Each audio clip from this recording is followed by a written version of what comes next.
네, 오늘 우리 4월 4일 우리 목요일 우리 매일 성경 아침 묵상 우리 함께 하도록 하겠습니다. 우리 찬송가 370장 우리 주 안에 있는 나에게 우리 한 절 부르겠습니다. 370장 주 안에 있는 나에게. 주 안에 있는 나에게 딴 근심이 있으랴. 십자가 밑에 나가 내 짐을 풀었네. 주님을 찬송하면서 할렐루야 할렐루야. 내 앞길 멀고 험해도 나 주님만 따라가리. 아멘. 네, 오늘 말씀은 신명기 21장 말씀입니다. 오늘 4월 4일 목요일 아침에 우리 매일 성경 큐티 본문은 신명기 21장입니다. 계속해서 우리 가나안 땅에서 그들이 살아갈 때 지켜야 될 그들의 율법에 대해서 계속 전하고 배우고 있는 장면이 지속되게 됩니다. 우리 어제에는 전쟁터에서 또 그들이 싸움을 할 때, 그 땅을 정복할 때 어떠한 윤리와 하나님 나라의 백성으로 살아가야 하느냐, 싸울 때마저도 믿음의 사람으로 싸워라 하는 것을 같이 나누게 되었고요. 오늘은 이제는 조금 더 이제 그들의 생활적으로 이제 다가가고 들어가게 됩니다. 그래서 이스라엘 백성들이 가나안에서 살게 될 때 그 공동체가 반드시 지켜야 되는 것 중에 하나는 바로 약한 자를 보호하는 공동체라는 겁니다. 일반 사회는 어떻습니까? 저희가 살아가는 오늘날 이 세대가 힘든 이유는 뭡니까? 물론 하나님은 약자를 보호하고 저희도 모든 그런 법률이나 어떤 그런 윤리적인 도덕적인 측면에서는 그렇게 해야 된다라는 것을 알고 있고 그렇게 희망하고 있지만 저희들에겐 자유가 있기 때문에 살아가는 실제적인 그런 선의의 경쟁과 이런 것들을 통해서는 약자들이 완벽하게 보호받지는 못하는 것 같습니다. 그러나 이스라엘 백성들 하나님께서 주셨던 율법에는 그들을 완벽하게 보호할 수 있도록 법적인 제도를 만들어 주셨습니다. 소위 말해 인권이라는 것을 아주 명확하게 제정하여 주셔서 그들 모두가 강자가 눌림하거나 굴림하거나 약자들을 누르지 않도록 법화시켜 두었습니다. 먼저 1절에서 9절입니다. 21장 1절에서 9절까지 긴 말씀에는요. 그러니까 이스라엘 백성들 이 사이에서 이스라엘 백성들이 거룩하고 깨끗한 나라, 그런 하나님의 나라, 아주 신실한 거룩이 있는 나라가 되는 것이 얼마나 중요하냐. 그리고 그런 악한 불미스러운 일들이 일어나지 않도록 굉장히 청결한 나라를 만들고자 하시는 하나님의 마음과 뜻이 표현이 되어 있습니다. 범인을 알 수 없는 살인이 일어났을 때 처리하는 율법이 나옵니다. 범인이 알 수 없다라는 건 뭡니까? 굉장히 위험스러운 거죠. 누군지 알 수도 없지만 살해당하고 무서운 사회가 됐다라는 말이죠. 이제 그런 것을 애초에 차단할 수 있도록 그들에게 제사와 또 회개와 그런 주의하라라고 하는 메시지가 담겨져 있습니다. 1절부터인데요. 내 하나님 여호와께서 너에게 주어 차지하신 땅에서 피살된 시체가 들에 엎드러진 것을 발견하고 그 쳐 죽인 자가 누구인지 알지 못하거든. 누군지도 알지 못하지만 들에 엎드려져서 살해당한 자가 있다는 굉장히 무서운 그런 상황이죠. 그때에 너희의 장로들과 재판장들은 나가서 그 피살된 곳에 사방에 있는 성읍의 원건을 잴 것이요. 조사하라는 겁니다. 찾아보라는 거죠. 3절에 그 피살된 곳에서 제일 가까운 성읍의 장로들이 그 성읍에서 아직 부리지 아니하고 멍에를 매지 아니한 암송아지를 취하여서, 자, 이 거리를 찾아서 가장 가까운 곳에서 송아지를 취하도록 하자. 지금 이 준비는 제사를 지내려고 하는 준비라는 겁니다. 때로는 이 발단을 찾을 수 없는 그런 사건이 있을 때도 있을 것입니다. 그러나 이 사회는 굉장히 무서울 것이고 그것이 계속 반복되고 지속적으로 나타나게 되면 정말로 흉악스러운 사회, 법이 없는 사회가 될 수도 있지 않습니까? 근데 하나님께서는 자, 그렇다면 암송아지를 취하라. 뭐 하려고요? 4절에 그 성읍의 장로들이 물이 항상 흐르고 갈지도 않고 씨를 뿌린 일도 없는 골짜기로 그 송아지를 끌고 가서 그 골짜기에서 그 송아지의 목을 꺾을 것이요 레위 자손 제사장들도 그리로 갈지니 제사장도 가라는 겁니다. 그들은 내 하나님 여호와께서 택하사 자기를 섬기게 하시고 또 여호와 이름으로 축복하게 하신 자라. 모든 소송과 모든 투쟁이 그들의 말대로 판결될 것이니라. 그 피살된 곳에서 제일 가까운 성읍의 모든 장로들과 그 골짜기에서 목을 꺾은 암송아지 위에 손을 씻으며 말하기를 우리의 손이 이 피를 흘리지 아니하였고 우리의 눈이 이것을 보지도 못하였나이다. 8절에 여호와여 주께서 속량하신 주의 백성 이스라엘을 사하시고 무죄한 피를 주의 백성 이스라엘 중에 거둘러 머물러 두지 마옵소서 하면 그 흘린 죄가 사함을 받으리니 너는 이와 같이 여호와께서 보시기에 정직한 일을 행하여 무죄한 자의 피 흘린 죄를 너희 중에서 제할지니라. 앞서 말씀드린 것처럼 살해를 당했는데 범인도 찾을 수 없으면 그 피와 그 원한과 아픔과 슬픔이 지금 이 공동체 가운데 돌아다니고 있지 않습니까? 누군가 지금 죄를 지은 것이지 않습니까? 이스라엘 백성들의 그 죄의 원리에서는 반드시 그 죄에 해당하는 살인은 엄연한 죄이기 때문에 그 죄에 해당한 대속 죄물과 그 어떠한 해결책이 필요한 겁니다. 그냥 두어서는 안 됩니다. 왜냐하면 하나님 나라는 거룩하기 때문에 그래요. 그런데 문제는 뭡니까? 죄의 그 원인을 찾을 수가 없는 거예요. 그럼 누가 이걸 대속하겠습니까? 감사한 것은 오늘 우리의 이 땅에서 우리의 영적인 문제에서는 예수 그리스도가 그 모든 죄를 대속해 주셨다는 거, 해결된 거죠. 근데 이 당시에 공동체 안에 죄가 흐르고 있을 때 범인을 찾을 수 없는 사건이라면 송아지를 가져다가 가장 가까운 성읍에서 제사장과 종교 지도자들이 와서 함께 회개하여서 이것들에 대한 그 속죄의 제사를 드리도록 해라.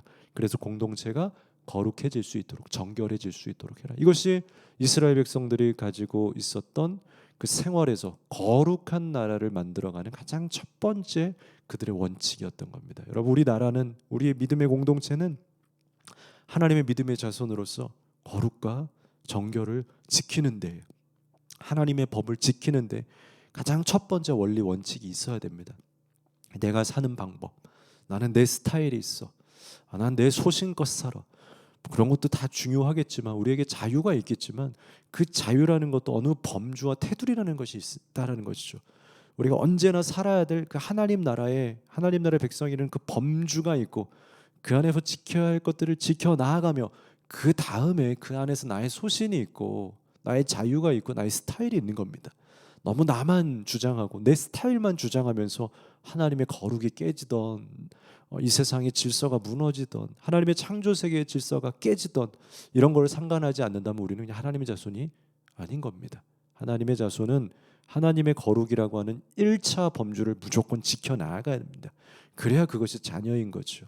그 안에서 그걸 성립해 두고 그러면서 우리의 자유와 소신과 스타일이 존재한다는 거죠. 거룩한 나라를 만드는 것이 이 공동체의 첫 번째 순리였습니다. 그렇기 때문에 그 안에는, 거룩한 나라에는 약자가 존재하지 않도록, 누군가 피해보지 않도록, 억울하지 않도록 이 나라를 보호해 주셨어요. 이게 그냥 법률화되어 있었다는 거죠. 이런 나라 가서 살았으면 좋겠습니다. 여러분, 그 나라가 올 겁니다. 하나님 나라가 오고 있습니다. 10절에서 14절에 보면 이제는 그들이 전쟁을 통하여서 혹은 이제 이방의 이제 민족들이 또 있기 때문에 여러 민족들이 혼합해서 살게 될 때 외국인 아내를 만나게 될 때가 있다라는 거죠. 그때 어떻게 해야 되느냐? 외국인 아내를 만날 때 문제는 뭐냐면 그 주인 삼고 있는 남자는 별로 문제가 되지 않습니다. 남성 중심적인 사회에서 문제는 여성들이 피해를 보게 된다. 특히 외국인 여성들이 버림을 받게 된다라는 거죠. 근데 오늘 말씀에서는 그들도 보호해라는 겁니다. 어떤 억압과 착취는 이스라엘에 없습니다. 우리나라에서 발생하고 있는 혹은 전쟁의 당에서 발생하고 이런 것들은 성경적이지 않아요. 우리는 좋은 사람 되고 훌륭한 사람들이 되어서 이런 것들을 다 바로 잡아가야 돼요. 우리 아이들은 이런 꿈을 꾸어야 돼요. 10절에서 14절 보시면 내가 나가서 적군과 싸울 때에 내 하나님 여호와께서 그들을 너의 손에 넘기심으로 내가 그들을 사로잡은 후에 내가 만일 그 포로 중에 아리따운 여자를 보고 그에게 연연하여 아내를 삼고자 하거든. 연연하였다라는 건 사랑하게 되었다는 거죠. 너무 함께하고 싶고 그래서 데리고 갔습니다. 그러면 그를 내 집으로 데려갈 것이요 그는 그 머리를 밀고 손톱을 베고 또 포로의 의복을 벗고 내 집에 살게 하래. 이제 포로가 아니라는 겁니다. 완전히 다 정결하게 하고 포로의 신분을 벗어 버리고 들어가래요. 그 부모를 위하여 한 달 동안 애곡한 후에 내가 그에게로 들어가서 그의 남편이 되고 그는 내 아내가 될 것이요. 한 달 동안 거룩하게 하고 또 서로의 시간을 갖고 함께 부부가 되기로 약속하였더라면 이제 그 한 달의 시간을 가지고는 만나도록 하라. 그런데 문제는 14절 그 후에 네가 그를 기뻐하지 아니하거든. 그의 마음대로 가게 하고 마음에 안 드는 겁니다. 같이 부부가 되어봤더니 별로인 겁니다. 처음에는 전쟁터에서 만나서 사랑이 불타올랐는데 아닌 겁니다. 그러면 이제 포로였기 때문에 버려버릴 수 있지 않습니까? 무서운 일이 발생할 수 있지 않습니까? 종으로 삼아서 그냥 너는 집에서 내 종으로 삼아라. 너 그냥 청소나 해라. 불가합니다, 여러분. 그런 일이 지금의 전쟁터나 세상에서는 비슷한 일들이 있는지 모르겠지만 하나님은 절대로 용납하지 않습니다. 말씀해 보니까요. 결코 네가 만약에 기뻐하지 아니하거든 그의 마음대로 그냥 가게 해라. 그냥 보내는 건 되다라는 겁니다. 그런데 결코 돈을 받고 팔지 마. 그리고 네가 그를 욕보였은즉 종으로 여기지도 말지니라. 완전한 자유를 주라라고 허락하고 있다는 겁니다. 그러한 사람까지 보호하고 또 이스라엘 백성들은 그렇게 누군가를 종으로 삼고 착취하고 마음대로 하는 것을 금지하고 계신 하나님입니다. 우리도 이 사회에서 누군가를 얕보고 약하게 보고 깔보고 내 것이라고 생각하고 혹시나 여러분 높은 어떤 지위에 있는 분들이 있습니까? 낮게 보고 깔보고 하나님의 뜻이 아니다라는 거예요. 그가 종 같아 보일지라도 내가 돈을 주는 사람이라 할지라도 그를 보호해야 하는 것이 우리의 믿는 자의 우리의 역할이라는 겁니다. 함께 동역하고 일하되 그들을 존중하고 종이 아닌 자유자로 여기를 그런 마음이 믿는 자에게 필요합니다. 18절에서 21절에는 그 이스라엘 백성들의 가정도 지켜지기를 원하시는 그리고 가정의 율법과 가정의 순리가 지켜지기를 원하시고 특별히 그것을 가정 사는 가정에서 풀기가 어려워요. 이것이 굉장히 힘든 문제죠. 오늘날 사회에서도 가정에서 일어난 일들을 경찰도 개입하기가 옆집이 개입하기가 어려워요. 근데 이스라엘 백성들은요. 하나님이 얼마나 이 나라를 사랑하시고 질서 있는 나라를 만들기 원하시는지 개입을 하도록 하시되 거꾸로 개입이 아닙니다. 억지로 개입은 아니라 이 부모들이 가정에서 일어난 문제를 가지고 공동체 리더에게 나누었을 때에는 공동체가 치리할 수 있는 권한을 공동체에게 주셨다는 겁니다. 그만큼 이 나라가 정말 보호되어지고 인권을 중요시 여겨지고 좋은 나라, 건강한 나라가 되기를 원하셨다는 거죠. 마지막 18에서 21절입니다. 사람에게 완악하고 패역한 아들이 있다. 자식 문제는 언제나 있었던 것 같습니다. 그래서 그의 아버지의 말이나 그 어머니의 말을 순종하지 아니하고 부모가 징계하여도라고 되어 있습니다. 기회를 주고 또 징계하고 혼냈는데도 순종하지 않거든 그의 부모가 그를 끌고 성문에 이르러 그 성읍 장로들에게 나아가서 그러니까 가정에서 해결이 안 됐다라는 거죠. 무조건 말 안 듣는다라고 치리하라는 것이 아니고 해도 안 될 때 그래서 이제는 가정의 윤리와 질서가 무너질 상황까지 왔을 때는 이걸 그냥 두지 말라는 겁니다. 왜요? 가정이 지켜져야 공동체가 지켜지고 나라가 지켜지기 때문에 그래요. 그래서 그 장로들에게 데리고 가면 20절에 그 성읍 장로들에게 말하기를 우리의 이 자식은 완악하고 패역하여 우리 말을 듣지 아니하고 방탕하고 술에 잠긴 자라 하면 그 성읍의 모든 사람들이 그를 돌로 쳐 죽일지니 이같이 내가 너희 중에서 악을 취하라. 이것이 중요한 겁니다. 그렇게까지 심판하는 이유는 그 정도로 이 잘못된 질서, 이 악의 뿌리가 자꾸 가정에 남겨두고 공동체에 남겨두고 그냥 봐주고 아무도 손 못 대고 하면 어떻게 됩니까? 악이 싹트고 자라난다라는 겁니다. 그래서 모든 공동체에는 기독교 공동체, 교회에 조직에는요 7위라는 제도가 있습니다. 이 교회는 이 7위의 권한이 있어요. 아무리 권면하고 말하고 제지하여도 되지 않을 때는 공동체의 법을 통하여서 치리하여서 나가도록 혹은 어떤 정죄를 줄 수 있도록 되어 있다는 겁니다. 이게 필요한 겁니다. 그것이 바로 공동체의 힘인 거예요. 안 될 때는 공동체가 함께 가서 리더십이 당신 그렇게 하지 마십시오라고 치리할 수 있어야 돼요. 그걸 통해서 악을 우리의 공동체에서 제거해야 됩니까? 혹시 치리하지 못하고 있거나 치리받지 못하고 있는 자유인 듯 하나 아름다운 자유가 아니라 폭력적인 자유 속에서 엉망진창이 된 자유 속에서 있다라면 여러분 치리의 제도를 다시 세우십시오. 조직을 세우시고 거룩한 나라가 되어질 수 있도록 그 체계들을 다시 만들어 가십시오. 그래서 서로가 서로를 보호하십시오.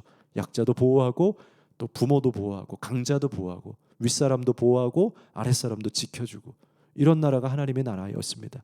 그리고 마지막으로 이제는 사형수에 대한 율법이 담겨 있습니다.